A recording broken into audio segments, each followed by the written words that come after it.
శుభవార్త ఏంటంటే నేను అప్పుడప్పుడు సర్వేలు చేస్తూ ఉంటాను. ఈ మధ్యన వైసీపీ వాళ్ళు అసలు టీడీపీ చాలా డౌన్ అయింది, అది ఇది అని మైండ్ గేమ్ ఆడుతూ ఉంటే నేను మళ్ళీ సర్వే నిర్వహించడం జరిగింది. ఖచ్చితంగా అంటే తక్కువలో తక్కువగా అనుకుంటే 125 స్థానాలు, తక్కువలో తక్కువ మే గో అప్ టు 145 నాకు వచ్చిన అంచనాల ప్రకారం. ఎందుకంటే రాబోయే రోజుల్లో డెఫినెట్గా సభలు చాలా ఎక్కువ జరుగుతాయి. రేపు షెడ్యూల్ వచ్చిన తర్వాత, నామినేషన్లు అయిన తర్వాత ఆ 14 రోజుల సమయంలో చాలా ఢిల్లీ పెద్దవాళ్ళు కూడా వచ్చి మీటింగులు జరుగుతాయి. దాంతో ఇంకా ఎక్కువ మరింత ఊపు వస్తుంది. అది ఓకే, ఒకసారి సునామీలాగా వ్యవస్థ ఎక్కడికైనా వెళ్ళొచ్చు.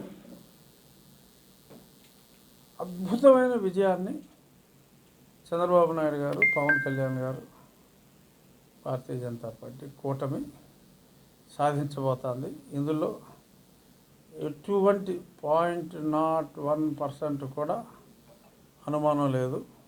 అతి జాగ్రత్తగా చేసిన సర్వే అంచనాలు ఇవి. ఇక మన రెగ్యులర్ రచ్చబండకి వస్తే, మరి ఆ కంటైనర్ దొరికింది మొన్న డ్రగ్స్, అసలు దాని గురించి ఎవరో మాట్లాడతలేదండి. మీరేమో నిన్నారా?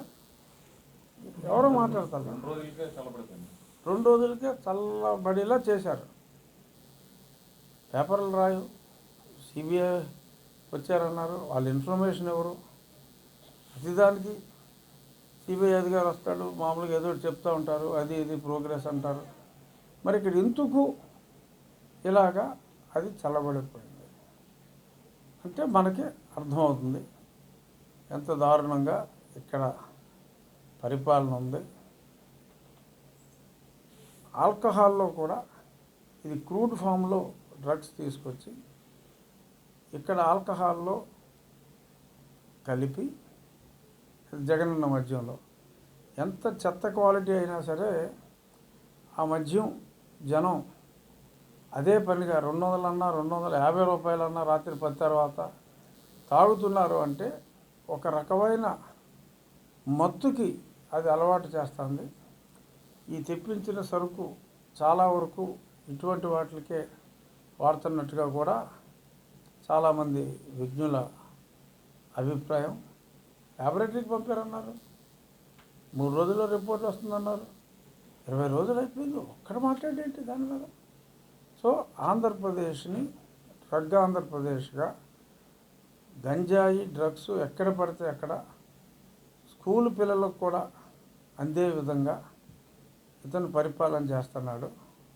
సో ఇటువంటి ప్రజల్ని సమూలంగా సర్వనాశనం చేసే ఇటువంటి వ్యక్తుల్ని